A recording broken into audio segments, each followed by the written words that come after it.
고린도후서 7장 8절에서 12절이 되겠습니다. 제가 봉독해서 드리겠습니다. 그러므로 내가 편지로 너희를 근심하게 한 것을 후회하였으나 지금은 후회하지 아니함은 그 편지가 너희로 잠시만 근심하게 한 줄을 알미라. 내가 지금 기뻐함은 너희로 근심하게 한 까닭이 아니요 도리어 너희가 근심함으로 회개함에 이른 까닭이다.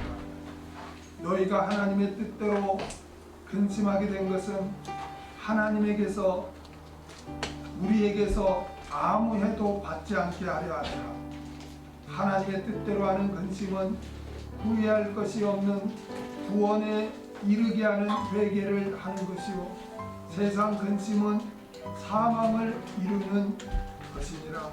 보라, 하나님의 뜻대로 하게 한 이 근심이 너희를 얼마나 간절하게 하며 얼마나 변명하게 하며 얼마나 분하게 하며 얼마나 두렵게 하며 얼마나 사모하게 하며 얼마나 열심 있게 하며 얼마나 벌하게 하였는가. 너희가 저 일에 대하여 1절 너희 자신의 깨끗함을 나타내었느니라. 아멘. 고린도 교인들의 하나님의 뜻에 따른 근심이라는 제목으로 같이 말씀을 나누겠습니다. 우리가 지난주에 9절 중반절까지 했죠. 우리가 오늘 시작할 때는 너희가 하나님의 뜻대로 근심하게 된 것은, 여기서부터 우리가 할 차례죠. 너희가 하나님의 뜻대로 근심하게 된 것은 하나님의 뜻대로 카타데온이라고 하는데,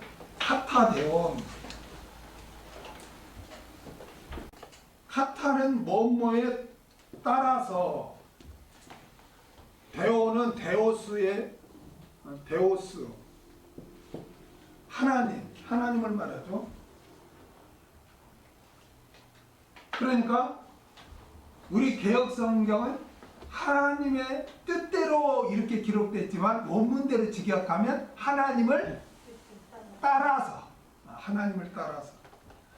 너희가 하나님을 따라서 근심하게 된 것은, 고린도 교회 성도들이 바울의 책망을 듣고 근심하게 되고 회개함에 이르게 된 것은 어떻게 해서 그렇게 됐다는 거예요?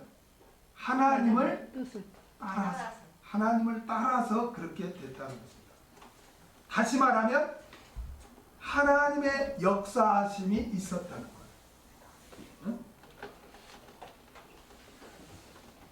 고린도 교인들이 바울의 책망을 듣고 근심하게 되고 회개함에 이르게 된 것은 하나님에 따라서, 다시 말하면 하나님의 역사하심으로 그렇게 했다는 거예요. 한마디로 하나님께서 개입하셨다는 거예요. 회개는 여러분 아무나 할 수 있는 것이 아닙니다. 회개는 하나님의 은혜가 있어야 합니다. 그리고 인간의 의지가 그 다음에 있어야 되는 것입니다. 사도 바울은 고린도 교회 성도들이 이렇게 근심하고 회개함에 이르게 된 것은 자신이 이렇게 책망을 잘해서 그렇게 된 것이 아니라 하나님께서 은혜를 베풀어 주셔서 그렇게 되었다고, 그렇게 지금 증거하고 있는 것입니다. 그러니까 자신의 업적이나 공으로 돌리지 않고 하나님께 영광을 돌렸다. 여기서 우리가 깨달을 점이 뭐냐면, 우리가 누구에게 권면을 하거나 책망을 하거나 복음을 전할 때 우리가 잊지 말아야 될 것은 하나님의 은혜를 구해야 된다는 거예요. 목회자가 말씀 증거도 마찬가지예요. 제가 어떤 때는요, 어디 가서 이렇게 사경회를 하거나 또 우리 교회에서 말씀 증거할 때, 야, 이거 내가 봐도 이거 너무 기가 차다. 내가 어떻게 이걸 이렇게 해석했지? 이렇게 단어를 구사하고 문장을 만들었지? 야, 정말 이건 세상 말로 명연설이다. 그렇게 생각하고 예배 때 말씀을 증거하는데 막 죽을 쓰는 거예요. 죽을 쓰는 거예요. 막 발음도 막 안 되고 막 책 읽기식으로 되고 막 죽을 쓰는 거예요. 그리고 이제 예배 마치고 혼자 오늘 예배를 뒤돌아보고 이렇게 할 때, 야, 오늘 완전 나 죽었구나. 근데 왜 그랬지? 이렇게 잘했다고 했는데 왜 그랬지? 그래 생각하니까 하나님이 역사하지 않으신 거예요. 내가 교만하니까 내 실력이 이 정도야. 이렇게 자랑하듯이 내가 이렇게 문장을 잘 만들었어. 이렇게 해석을 잘했어. 막 이런 나도 모르게 준비하면서 그런 마음이 들 때가 있거든요. 내가 봐도 신기해. 해놓고. 그러니까 교만하니까 하나님 은혜를 안 주는 거야. 그러니까 막 죽을 쓰는 거예요. 그래 얼마나 힘들겠어. 듣는 사람도 내가 막 죽을 쓰니까 어려워해. 말씀을 어려워하고 그냥 은혜가 안 되니까 막 힘들어하는 거야. 그걸 또 보면서 내가 막 죽을 쓰고 있다니까 막 뒤에서 막 빨리 예배가 끝났으면 그런 생각.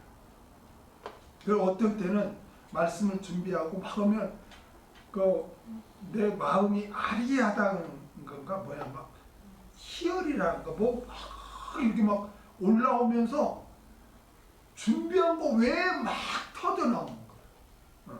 그런 경험을 많이 해.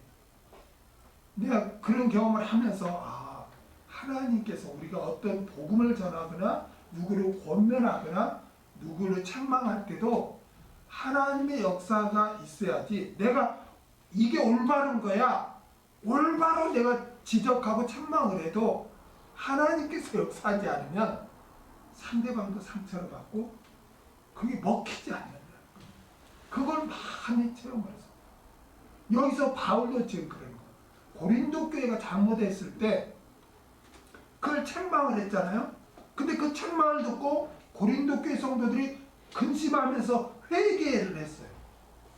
근데 바울이 깨달은 것이 뭐냐면 너희가 그렇게 근심하게 된 거고 회개하게 된 것은 하나님을 따라 그렇게 됐다. 하나님의 은혜가 너희에게 임했다. 나에게도 하나님의 은혜가 임했다. 하나님이 우리에게 역사하고 있다. 라고 지금 증거하는 거예요. 우리는 영적인 과가 아닙니다. 세상 사람들이 우리를 볼 때 정말 별 볼 일 없어요. 별 가진 것이 있나 뭐가 있나 별 볼 일 없을지라도 저와 여러분에게는 하나님이 동행하고 계십니다. 그래서 여러분은 그 하나님을 의지하고 여러분의 감정, 여러분의 생각, 여러분의 욕심, 여러분의 어떤 의지 이런 걸 내세워서 이게 옳은 거야 하고 막 앞서지 말고 하나님보다 앞서지 말고 누구를 만나러 갈 때도 그래요. 운전하러 갈 때도 하나님 내가 누구를 만납니다. 이렇게 부탁을 할 때 참 이렇게 자존심도 상하고 이 부탁 들어줄까 이런 염려가 생기고 이러고 할 때 하나님이 인도해 주세요. 동행해 주세요. 제가 만나서 할 말도 생각나게 해주시고 내가 어떤 말을 할 때 하나님 은혜를 주세요. 하나님만 의지합니다. 그렇게 하고 가서 말도 못하고 미안해서 쩔쩔매도 상대방이 먼저 알아듣고 너 이것 때문에 그러니? 내가 해줄게. 그런 경우가 많아요. 그런 감정도 많이 듣고.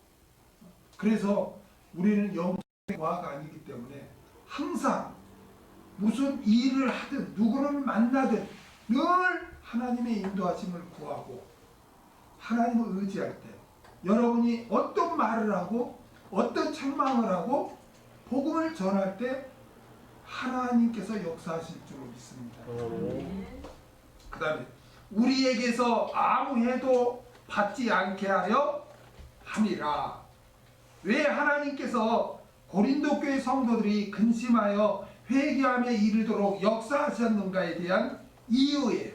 왜 그렇게 하나님이 역사했는가? 그것은 사도 바울에게서 아무 해도 받지 않게 하려 함이라는 거예요. 이게 무슨 말일까요?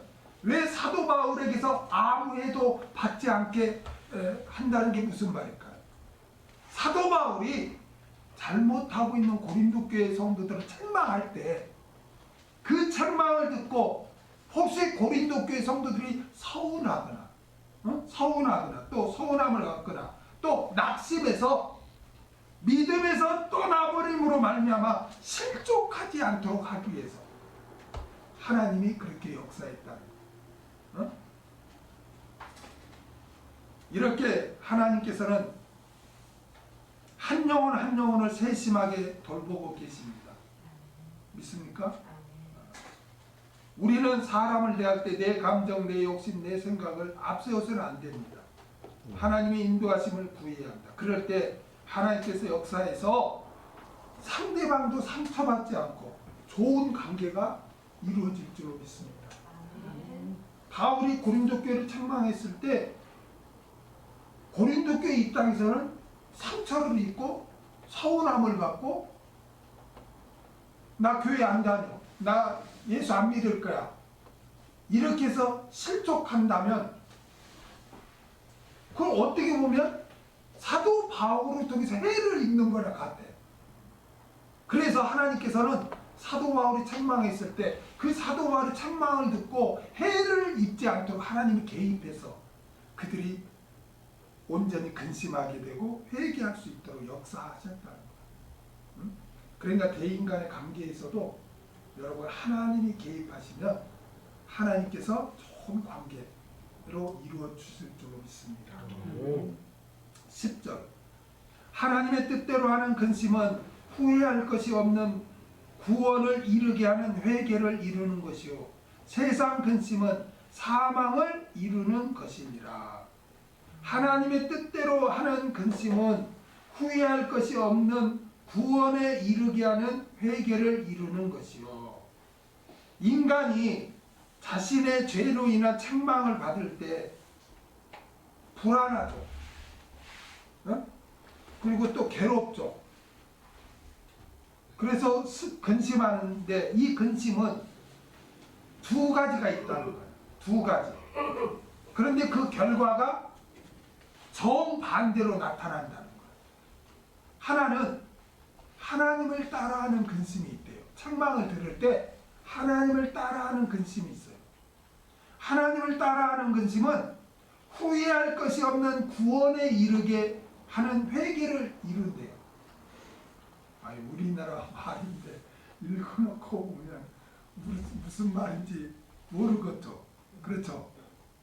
아주 하나님을 따라하는 근심은 후회할 것이 없는 구원에 이르게 하는 회개를 이르게 하느니라. 이게 무슨 말일까? 여기 후회할 것이 없느니 아메타 멜레톤이에요.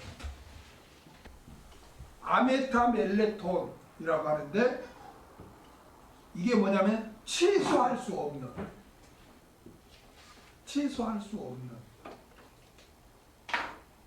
그러니까 오늘 본문을 다시 그 옆에다 후회할 것이 없는 위에다가 취소할 수 없는 이렇게 써 놓으세요.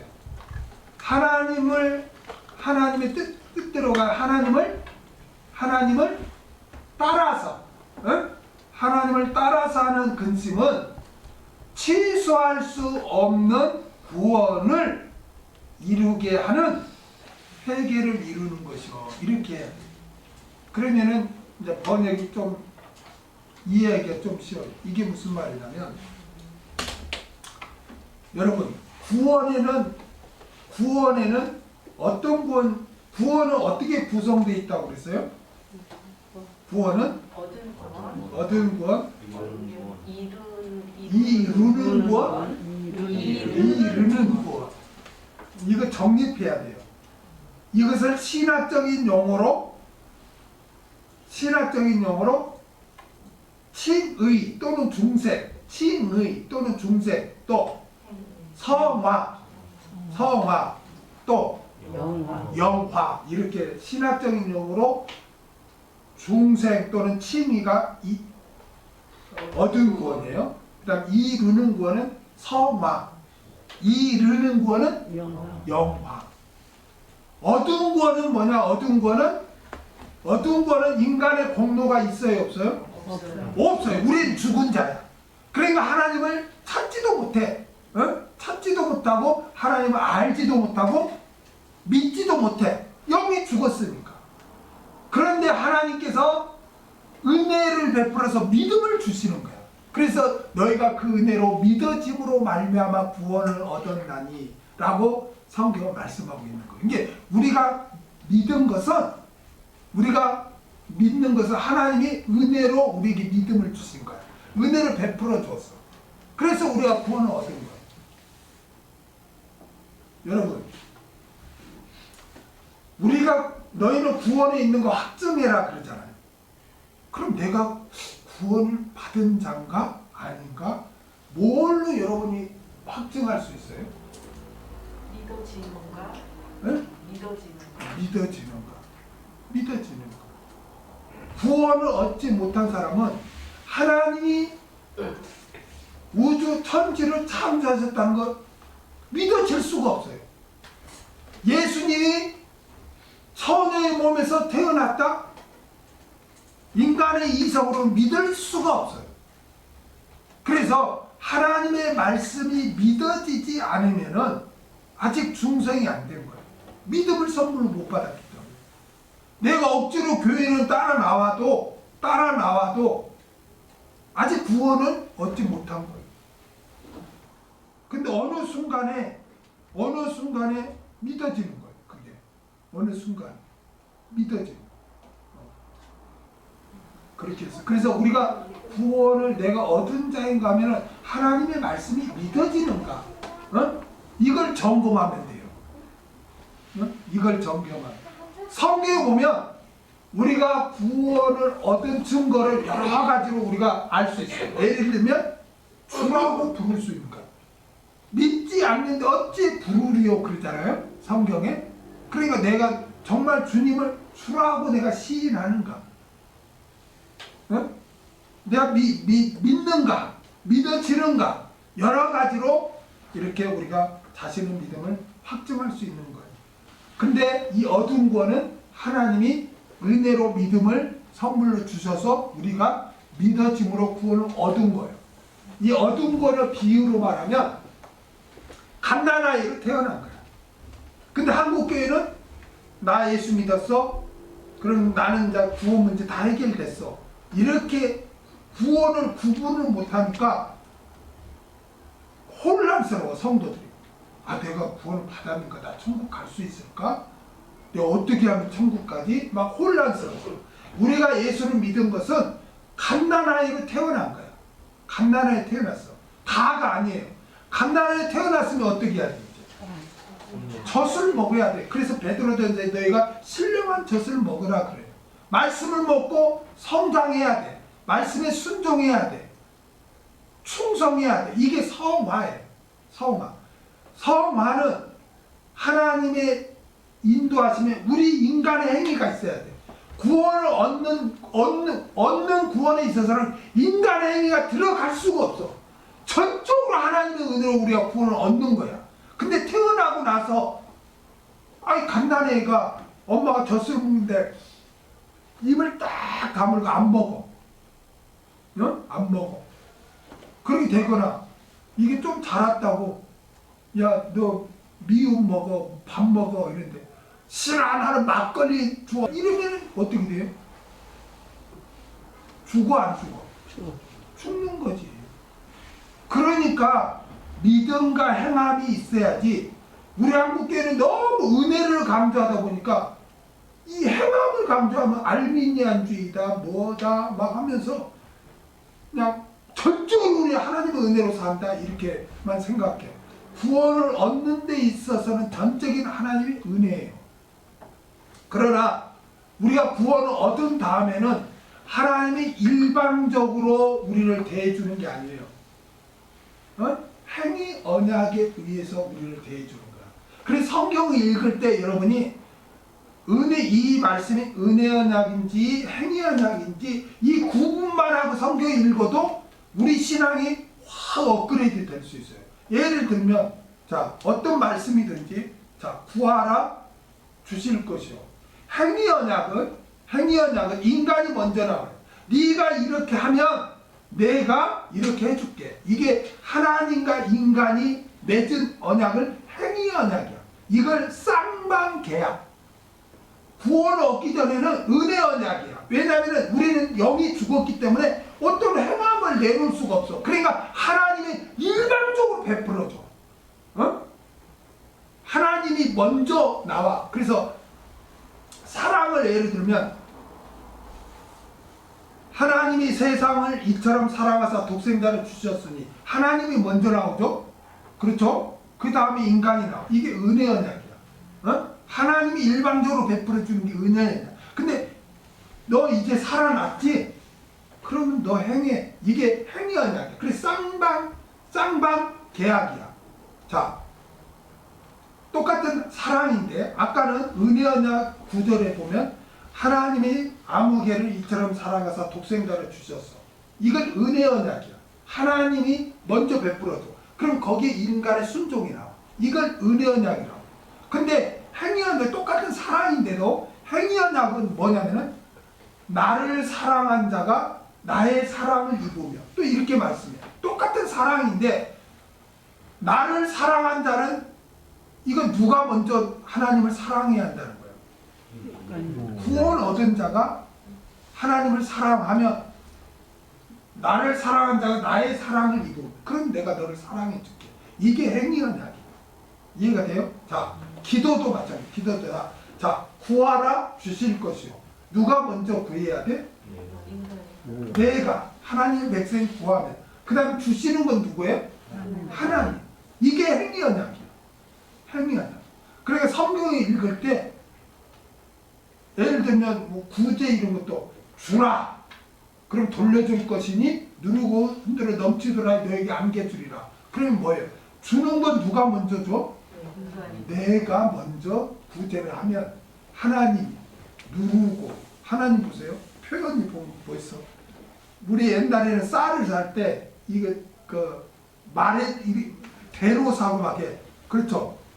그렇죠? 그래 하면 어떻게 하냐면 쌀을 딱 해서 우리 깎아버려. 장사하는 사람은. 아, 그렇게 하지 말고 흔들어.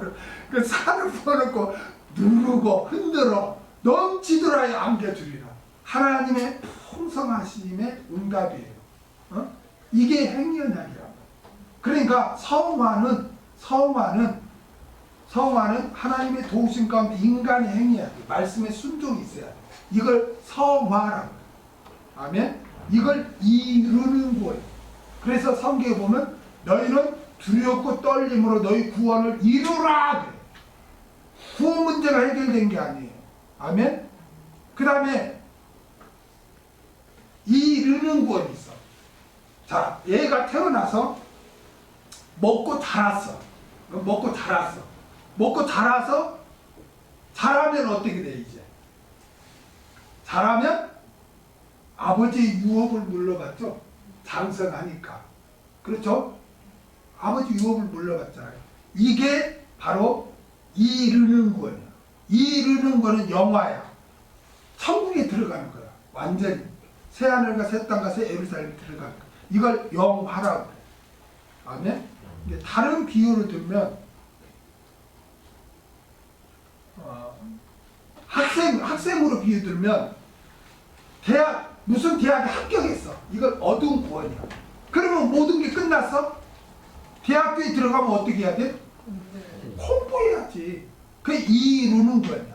이루는 구원. 공부를 학점을 다 맞췄어. 그럼 어떻게 돼? 졸업. 그렇죠? 완성. 그게 이루는 구원이야. 아멘? 선수로 비하면 국가 선수로 발탁됐어. 이게 무슨 구원? 얻은 구원. 그러면 이제 어떻게 해야 돼? 열심히 훈련해야지. 놀면 되겠어? 훈련해야 돼. 이게 이루는 거야. 그래서 대회 나가서 상하면은 이루는 거야. 대회 나가서 상. 이걸 구분을 잘하고 있어야 우리가 어떻게 왜 신앙생활을 해야 하는지 그 이유를 알 수가 있어요. 이걸 구분 안 하고 그냥 구원해 놓으니까 내가 구원을 받은 거야. 완성된 거야 아닌 거야? 나는 지금 어떤 상태인 거야? 이렇게 막 교회를 10년 20년 돼도 막 혼란스러워요. 그러나 성경은 절대로 애매하거나 두리뭉실하거나 혼란스럽지 않습니다. 하나님의 말씀은 정확해. 아멘? 우리가 혼란스러워하는 거야.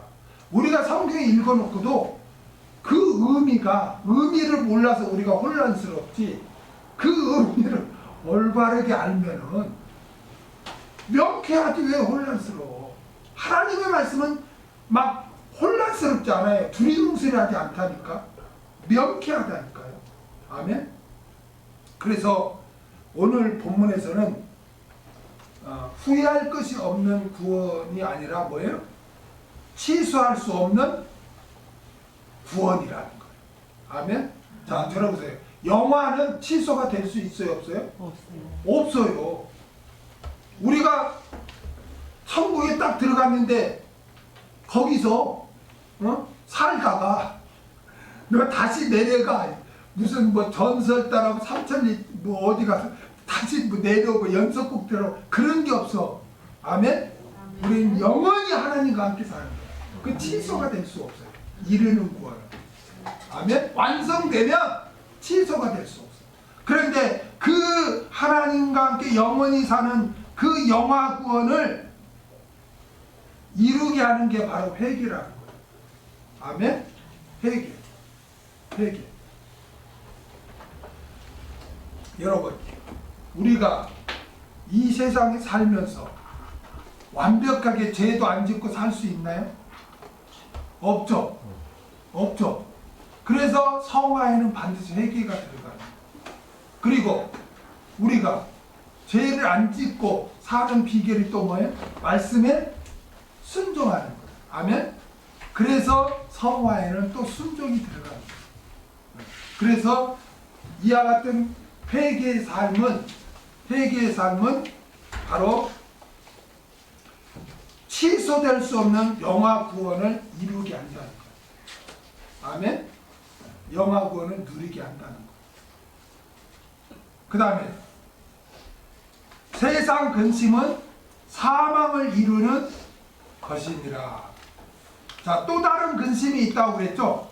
하나는 하나님을 따라하는 근심이 있고, 또 다른 근심은 뭐예요? 세상 근심. 세상 근심은 하나님을 따라하는 근심과 정반대예요.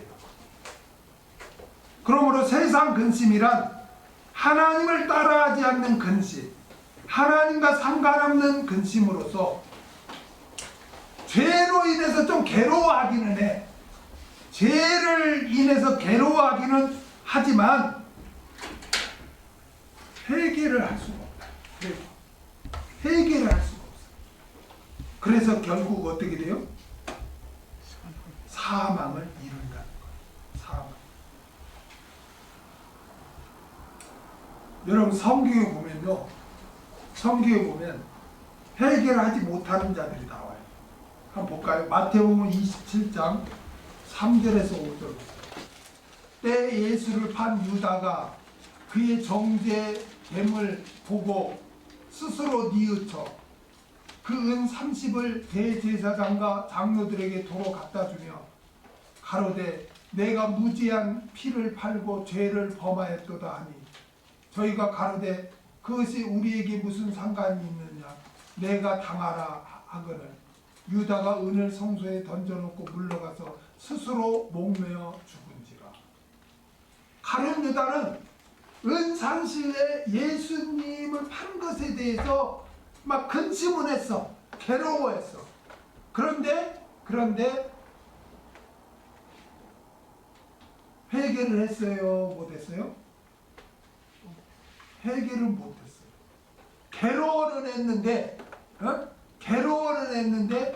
회개는 못했어요. 그래서 결국 스스로 목매어 죽었어. 사망을 당했어.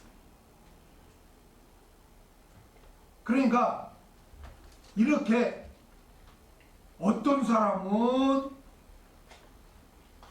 회개를 이루는, 구원을 이루는 회개를 하는 사람이 있고, 어떤 사람은 세상 근심, 즉 사망을 이루는 세상 근심만 하는 사람이 있다는 거예요. 예? 똑같은 죄를 범했는데.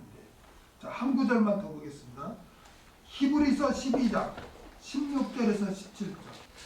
음행하는 자와 혹 한 그릇 식물을 위하여 장자의 명분을 판 에서와 같이 망령된 자가 있을까 두려워하라.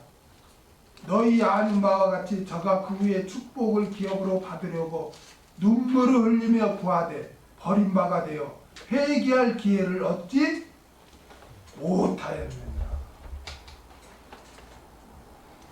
여러분, 예서가 회개해서 죄 용서 받아 구원 얻었어요? 구원 못 받았어요? 구원 못 받았어. 회개를 못한 거. 여러분, 그러면 여러분 이런 생각 안 들어요? 누구는 회개를 할 수 없는 세상 근심을 하다가 사망을 당하고, 누구는 죄를 지어놓고 하나님을 따라서 하는 근심으로 회개해서 취소될 수 없는 영화권을 받고. 무슨 차이일까요? 여기서 무슨 차이일까요? 어떤 사람은 하나님을 따라하는 근심을 통해서 회개하고, 어떤 사람은 세상 근심을 하다 망해. 똑같이 죄를 지었는데 어떤 사람은 회개해서 죄사함 받고, 어떤 사람은 회개를 할 수 없어서 그냥 망해. 무슨 차이일까요? 이 둘 차이. 무슨 차이일까요?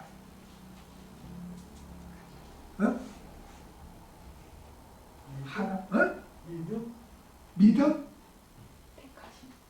네, 택하심이에요. 택하심. 예서는 하나님께 택하심을 받지 못했지만 야곱은 택하심을 받았어요. 가룟 유다는 택하심을 받지 못했어요. 목사님, 질문이 있어요. 뭐예요? 가룟 유다는 예수님께서 12 제자로 택했잖아요. 그럼 택함 받은 거죠. 그런 생각이 들죠. 그렇죠? 아니에요. 가룟 유다는 택함 받은 자가 아니에요. 그럼 목사님, 택함 받지 못한 가룟 유다가 어떻게 예수님의 12 제자가 될 수 있어요? 예수님께서는 가룟 유다가 택함 받지 못한 자를 아셨어요. 그러면서 12 제자로 택해요. 왜 예수님께서는 그렇게 하셨을까요? 왜 가룟 유다가 창세전에 택함 받지 못한 자인데 그걸 전제하신 예수님을 아시면서도 왜 12 제자로 이렇게 선택했을까요? 왜 그랬다고 생각해요? 왜 가룟 유다를 예수님이 선택했을까? 지옥 갈 자인데, 창세전에 택함 받지 못해서 지옥 갈 자인데 왜 12 제자로 예수님이 택했냐고. 네? 악하게 쓰임받게 하려고 비슷하게 왔어요. 성경을 이루고. 네? 성경을 이루고. 성경을 이루게 하겠어요. 뭘 이루게 하겠어요? 말씀. 이게 말씀, 어떤 말씀? 예언의 말씀. 어떤 예언의 말씀? 십자가. 네? 십자가를 지시하는.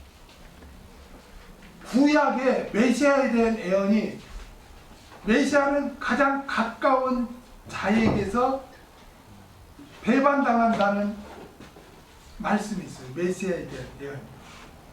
아멘? 가장 가까운 벗에게 버림받는다, 배반당한다는 이해가 있어요. 그러니까 메시아는 가장 가까운 사람에 의해서 버림받아야 돼. 배반당해야 돼.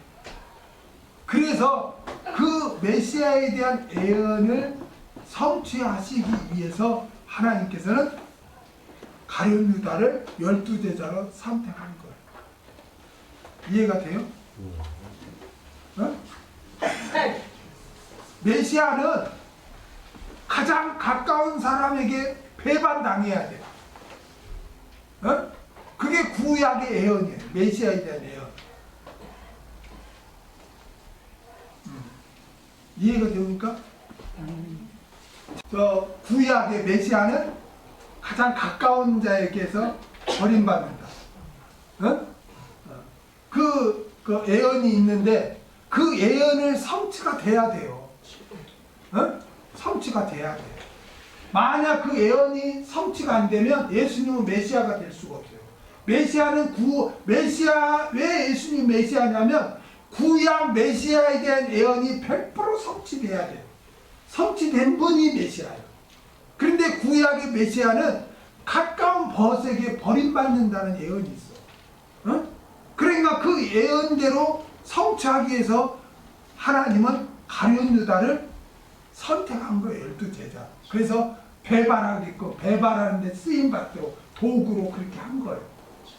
그러니까 가룟 유다가 예수님을 팔고 나서 예수님이 그렇게 잡히시고 고난받으시니까 괴로워하다가 막 후회하면서 막 은 30냥을 집어 던지고 해도 죄상을 받을 수가 없어서 지옥 간 거예요. 에서도 막 그 장자의 축복을 다시 받기 위해서 막 했지만 회개가 될 수가 없는 거예요.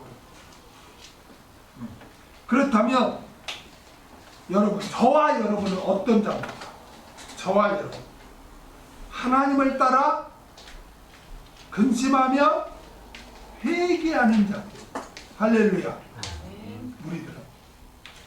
그래서 어떤 죄를 범해도 우리는 회개하면 죄 용서를 받을 수 있어요.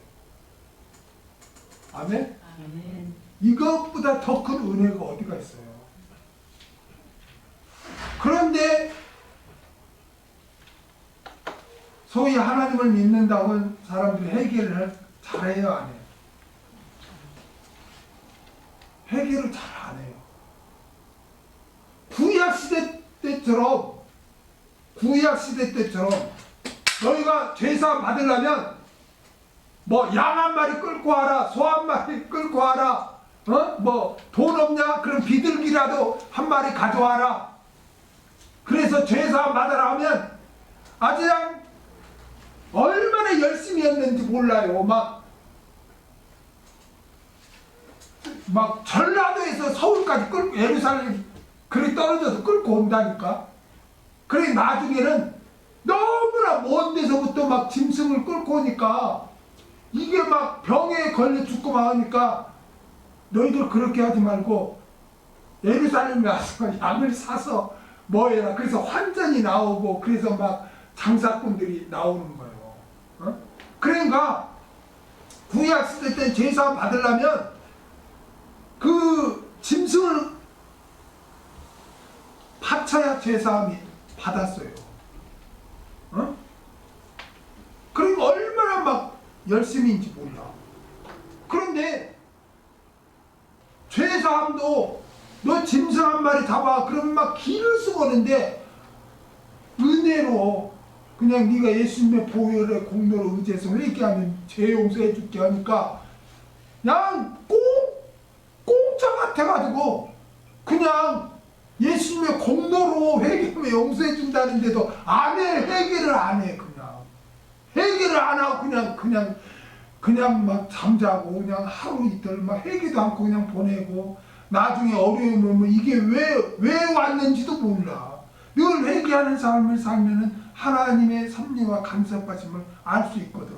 그러니까 내가 이래서 이래 어려움 당하는가? 이렇게 해서 돌이켜야 하는데 막 여기저기서 어려움이 오는데도 그냥 영적으로 정신 차려야 되는데 그냥 사람한테 도움 받으려고 나는 왜 내 팔자는 왜 이래 하고 막 팔자 타령하고 그런다니까. 그러나 하나님께 회개하는 자는 조만히 감기만 걸려도 하나님 앞에 무릎 꿇고 혹시 내가 뭐 잘못했는가 돌아보고 그렇게 한단 말이에요. 우리는 하나님을 따라 회개해서 취소될 수 없는 구원을 누릴 자들이에요. 이런 특권이 있는 자들이에요. 어떤 자들은 잘못하고 괴로워하는데도 회개를 못해서 죄 용서를 받지 못하는 자들이 있는데, 그래서 그냥 짓는 일만 괴로움만 하고 살아가. 그러나 우리는 어떤 죄를 지었어도 죄 용서 받았고 마음의 평안을 누리잖아요. 아멘. 이런 큰 은혜를 우리가 누리는 자들이에요. 그러니까 우리가 어떻게 해야 되겠어? 매일매일 우리 자신을 살피고 이런 큰 은혜를 베푸신 하나님 앞에 감사하며 늘 회개에 철저한 삶을 살아야 할 줄 믿습니다. 그럴 때 우리가 취소될 수 없는 이루는 구원을 우리가 누리게 될 줄로 믿습니다. 아멘. 11절. 보라, 하나님의 뜻대로 하게 한 이 근심이 너희를 얼마나 간절하게 하며 얼마나 변명하게 하며 얼마나 분하게 하며 얼마나 두렵게 하며 얼마나 사모하게 하며 얼마나 열심 있게 하며 얼마나 벌하게 하였는가. 너희가 저 일에 대하여 1절 너희 자신의 깨끗함을 나타내었느니라.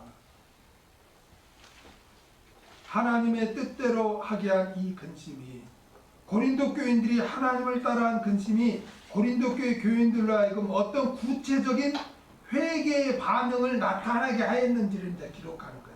그들이 회개하고 어떤 반응을 보였는가를 지금 이제 바울이 기록합니다. 자, 너희로 얼마나 간절하게 하며, 첫 번째로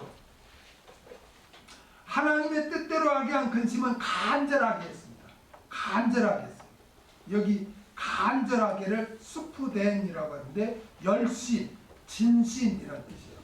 스푸덴, 열심, 진심이라는 뜻이에요. 그러니까 뭐예요? 진심으로 열심히 하는 겁니다. 진심으로 열심히 하는 거예요. 고린도 교인들은 교회에 여러 가지 문제가 생겼었죠. 그것들을 바로잡고자 하는 열심이 있었어요, 없었어요? 교회가 어떻게 되든 말든 아니 관심도 없고 열심도 없었어. 그냥 그들은. 고린도전서 5장 1, 2절 한번 볼까요? 너희 중에 심지어 음행이 있다함을 들으니 이런 음행은 이방인 중이라도 없는 것이라. 누가 그 아비의 아내를 취하였다는도다. 그리하고도 너희가 오히려 교만해져서 어찌하여 더 많이 여기지 아니하고 그 일을 행한 자를 너희 중에서 물리치지 아니하느냐. 그러니까 고린도 교회에 문제가 있었어도 그들은 그냥 열심히 교회가 어떻게 되든 뭐 열심히 없었어. 그냥 내가를 두었어. 그러나 사도 바울의 책망을 듣고 하나님을 따라 근심을 통해 회개한 고린도 교인들은 교회에 발생한 문제들을 해결하고자 이제부터 열심을 냈다. 열심을 냈다. 그리고 자신의 죄 문제에 대해서도 열심을 내었다는 거예요. 이제 열심을 내었다. 여러분, 신앙생활은 열심히 해야 돼요.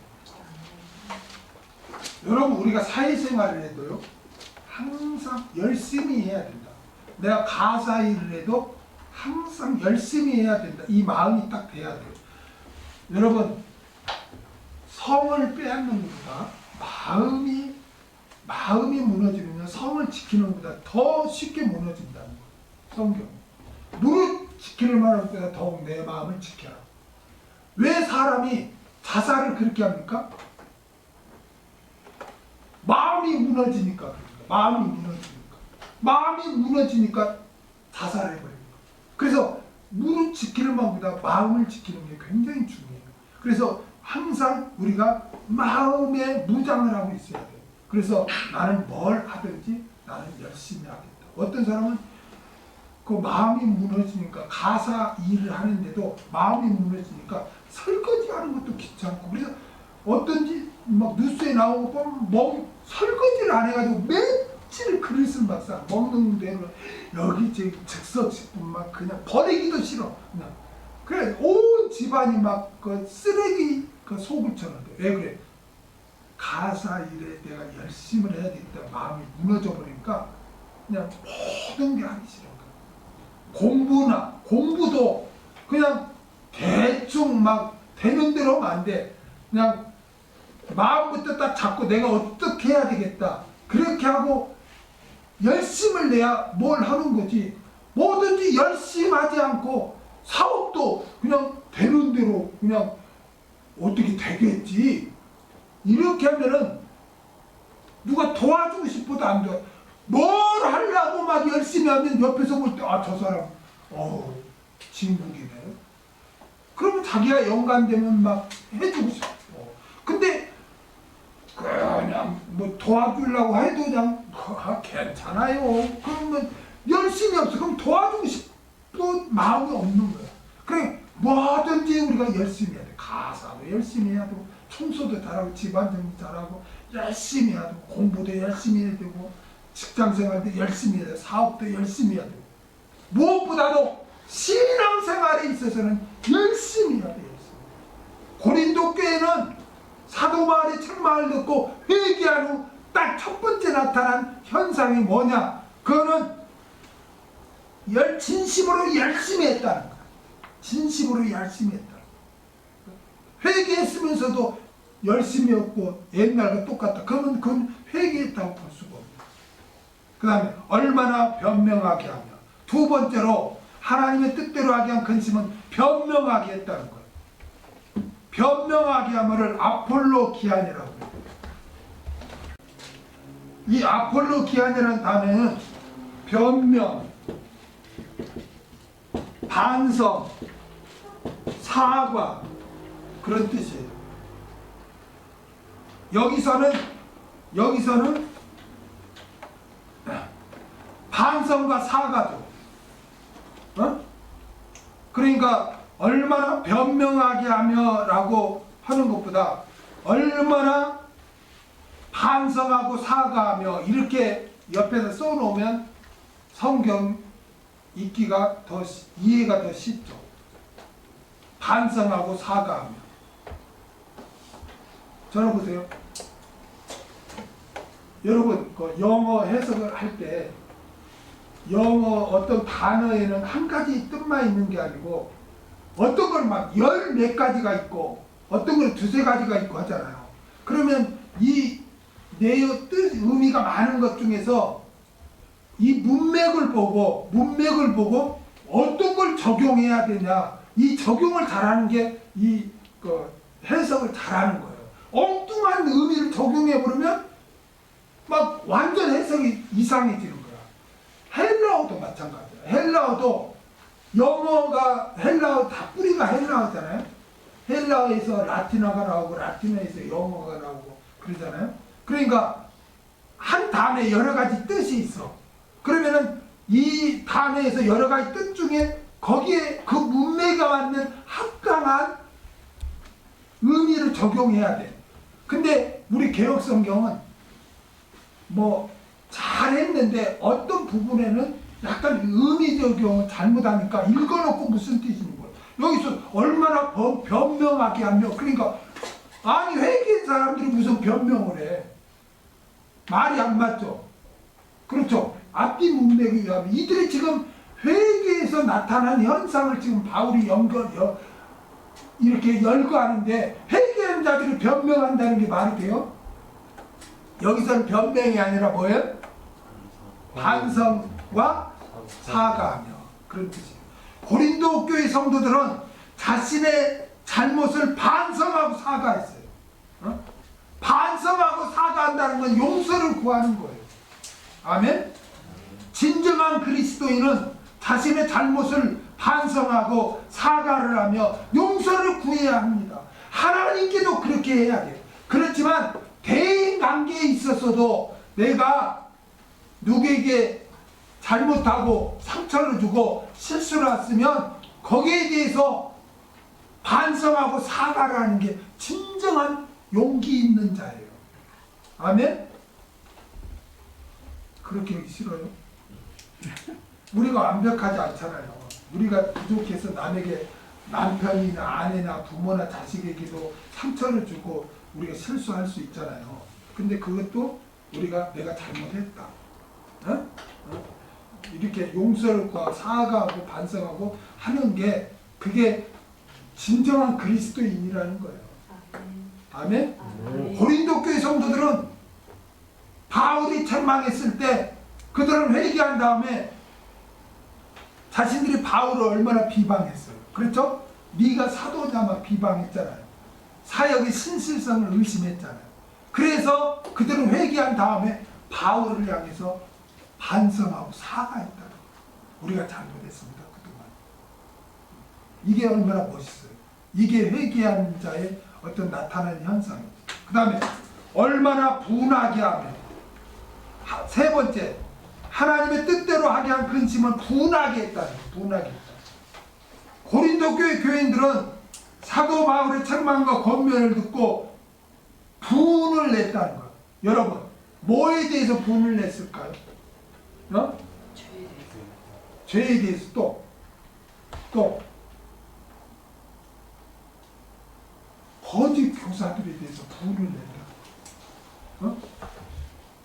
거짓 교사들의 게임에 자신들이 빠진 것에 대해서 자신들에 대해서도 분노했을 뿐만 아니라 자신들을 그렇게 잘못된 신앙을 하도록 한 거짓 교사들에 대해서도 분을 냈다는 거예요.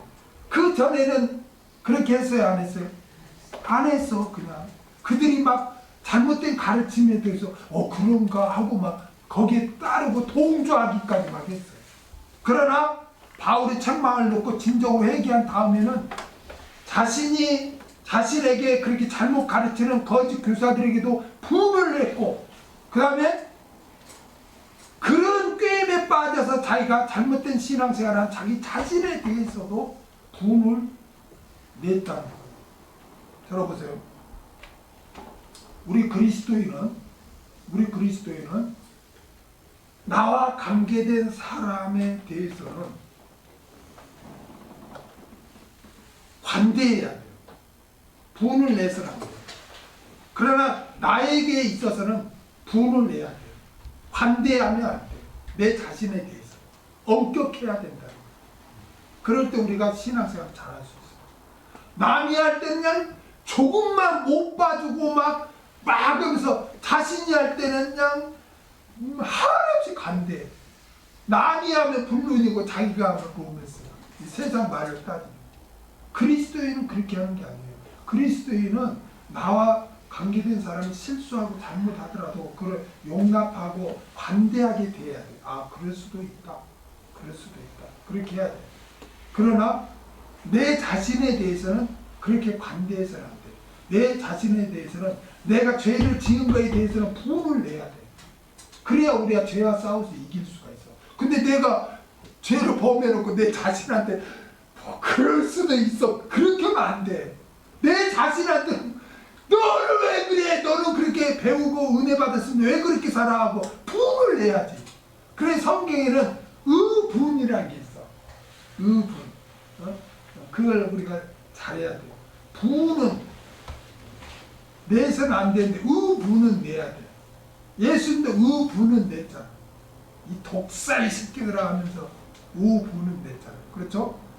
그래서 나와 관계된 사람한테는 그냥 유난해가지고 그냥 용서도 안 해주고 그냥 꼬투리 잡고 막 하지 말고 관대하게 대해서 실수하고 그럴 수 있다. 실수하고 그렇게 하지 마. 나 자신한테서는 분을 내고 엄격해야 된다. 아멘? 지금 고린도 교회 성도들은 그렇게 했어요. 그 다음에 얼마나 두렵게 하면, 네 번째로 하나님의 뜻대로 하게 한 근심은 두렵게 했어요. 고린도 교회 성도들은 사도 바울의 책망과 권면을 듣고 두려워했어요. 그들은 먼저 하나님에 대해 두려워했어요.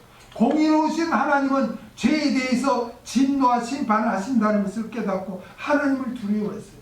그리고 자신들이 바울의 사도성을 의심하고 하나님의 사도로 인정하지 않은 것에 대해 또 두려워했어요. 많은 신자들이 왜 죄를 쉽게 범합니까? 왜 하나님의 명령을 거부하고 자기 하고 싶은 대로 합니까? 하나님을 두려워하지 않기 때문에 그래요. 하나님을 두려워하죠. 그러나 진정으로 회개한 자는 하나님을 늘 두려워해요. 들어보세요. 우리가 신앙생활할 때 나그네로 살 때 어떻게 살라고 그랬어요? 두렵고 떨림으로 살. 어디에 그랬어요? 베드로전서 1장 17절 한번 볼까요? 외모로 보시지 않고 각 사람의 행위대로 판단이 아니라 심판이에요. 예? 거기다 심판이라고 써놓으세요. 외모로 보시지 않고 각 사람의 행위대로 심판하시는 자를 너희가 아버지라 부른즉 너희 나그네로 있을 때를 두려움으로 지내라. 할렐루야. 여러분, 우리는 이 세상의 나그네예요. 여러분, 나그네는 어떤 자죠? 한 곳에 오래 머무른 자가 아니죠. 그냥 지나가는 자죠. 우리는 이 세상에서 지나가는 자들이에요. 우리가 영원히 살 곳은 천국인 줄 믿습니다. 이 광야 같은 나그네 삶을 살 때 우리는 어떻게 해야 돼? 나그네로 있을 때를 두려움으로 지내라. 두려움으로 지내야 돼. 두려움으로. 아멘? 두려움으로 지내야 돼. 뭐 하나님은 사랑이시라 하면서 그냥 자기 멋대로 사는데 그건 잘못된 거예요. 그래서 고린도 교인들은 이 심판주 회개를 한 다음에 공의대로 심판을 하나님을 깨닫고 또 바울에 대해서 그 위대한 바울을 비방한 거에 대해 두려움을 가져. 우리는 항상 자신의 행위에 대해서 두려움을 갖고 살아요. 아멘? 이게 회개한 자의 마땅한 삶인 거예요. 그 다음에 얼마나 사모하게 하며, 다섯 번째로 하나님의 뜻대로 하게 한 근심은 사모하게 했어요. 이 사모하다는 것은 갈망하다, 그리워하다는 뜻이죠. 갈망하다, 그리워하다. 여러분, 고린도 교인들은 거짓 교사에게 현혹되어서 바울을 네가 사도냐 비방하고 사역의 신실성을 의심하고 비난했어요. 고린도 교인들은 사도 바울의 책망과 권면을 듣고 바울은 예수 그리스도께서 직접 세우신 사도다. 그리고 사도 바울은 신실하게 사역을 했다. 이것을 깨닫고 이제는 어떻게 했어요? 사도 바울을 그리워했다. 사도 바울을 그리워하며 만나기를 갈망했다. 회개한 다음에 이 현상이 나타나고 바울에 대해서 비난하고 비방하던 그들이 회개한 다음에 바울을 막 사모했어요. 만나기를 갈망했어요. 고린도후서 7장 7절 한번 볼까요? 저희의 온 것뿐만이 아니고 오직 저가 너희에게 받은 그 위로를 위로하고 너희의 모함과 사모함과 그들이 사도 바울을 얼마나 사모했는지 말이에요. 보고 싶어. 그렇게 했어요. 고린도 교인들은 사도 바울에게 미안해하고 이제 다시 만나서 주 안에서 화목하여 교제하기를 원했던 것입니다. 그 다음에 얼마나 열심히 있게 하며, 여섯 번째로 하나님의 뜻대로 하게 한 근심은 열심히 있게 했습니다. 고린도 교인들은 사도 바울의 책망과 권면을 듣고 열심을 내었어요. 근데 여기서 무엇에 대한 열심이었을까요? 바울에 대한 열심이야. 여기서는 바울에 대한 열심. 아까 읽은 고린도후서 7장 7절 저희 온 것뿐만 아니요 오직 저가 너희에게 받은 그 위로로 위로하고 너희의 사모함과 애통함과 누구를 위하여? 나를 위하여 열심히 있는 것을 우리에게 구하고. 그러니까 고린도 교회 성도들은 바울을 비방하고 막 비난했던 그런 자들인데 바울을 사모할 뿐만 아니라 이제 바울에 대해서 열심히 냈다는 거예요. 뭘 열심히 냈다는 거예요? 뭘 바울에 대해서 열심히 냈 바울에 대해서 방관자적으로 있거나 일부는 막 비방했지만 이제는 회개한 후 그들은 거짓 교사들을 대적해서 바울을 변호하는 데 열심히 했다. 여기서 바울에 대해서 열심히 냈다는 건 뭐예요? 바울을 변호하는 데 열심히 냈다. 그 전에는 어떻게 했어요? 거짓 교사들이 고린도 교회에 들어와서 야 제가 무슨 뭐 예수님 때 뭐 사도로 뽑혔냐? 어? 뭐 다메섹 도상에서 지가 뭐 하나님 만났다. 그걸 어떻게 믿냐? 그래 사도도 아니다. 바울이 막 뭐 이랬다 저랬다 약속 번복하고 어떻게 그 사역을 믿냐? 거짓 교사들이 막 그렇게 할 때 거기에 방관자였고 그랬는가? 방관자로 있거나 아니면은 거기에 막 동조했던 자들인데 그들이 회개한 다음에는 이제 바울을 변호하는데 열심을 냈다는 거야. 아니야, 바울은 사도야. 바울은 진짜 사도야. 바울은 신실하게 사역을 했어. 하고 바울을 변호하는데 열심을 냈고 바울의 사역에 동조하는데 열심을 냈다. 그 다음에 얼마나 벌하게 하였는가. 7번째로 하나님의 뜻대로 한 근심은 벌하게 했다. 벌하게.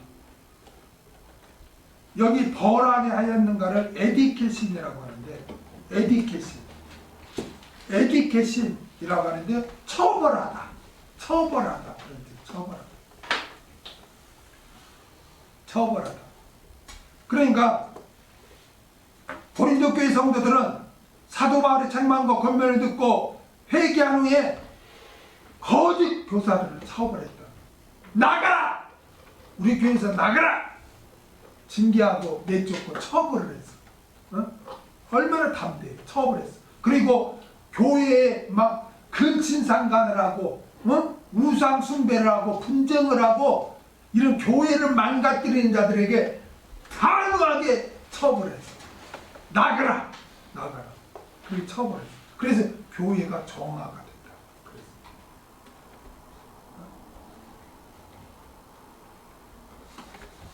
너희가 저 일에 대하여 일절 너희 자신의 깨끗함을 나타내느냐.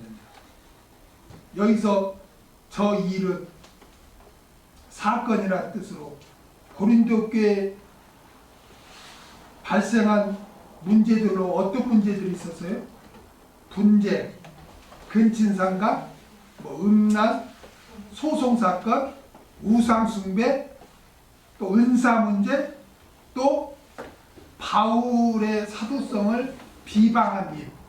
이러한 일에 대하여 완전히 이 7번째 이 행동을 함으로써 깨끗함을 나타냈다는 거예요. 고린도 교회 성도들의 신앙이 정화됐고 교회가 정화가 됐다는 거예요. 할렐루야. 회개의 결과는 깨끗함으로 나타나야 돼요. 아멘. 우리 자신이 이렇게 죄사함을 얻을 뿐만 아니라 죄와 무관한 죄와 피 흘리기까지 싸워서 성결한 삶이 나타나야 돼요. 할렐루야. 고린도 교인들에게는 바로 이러한 현상이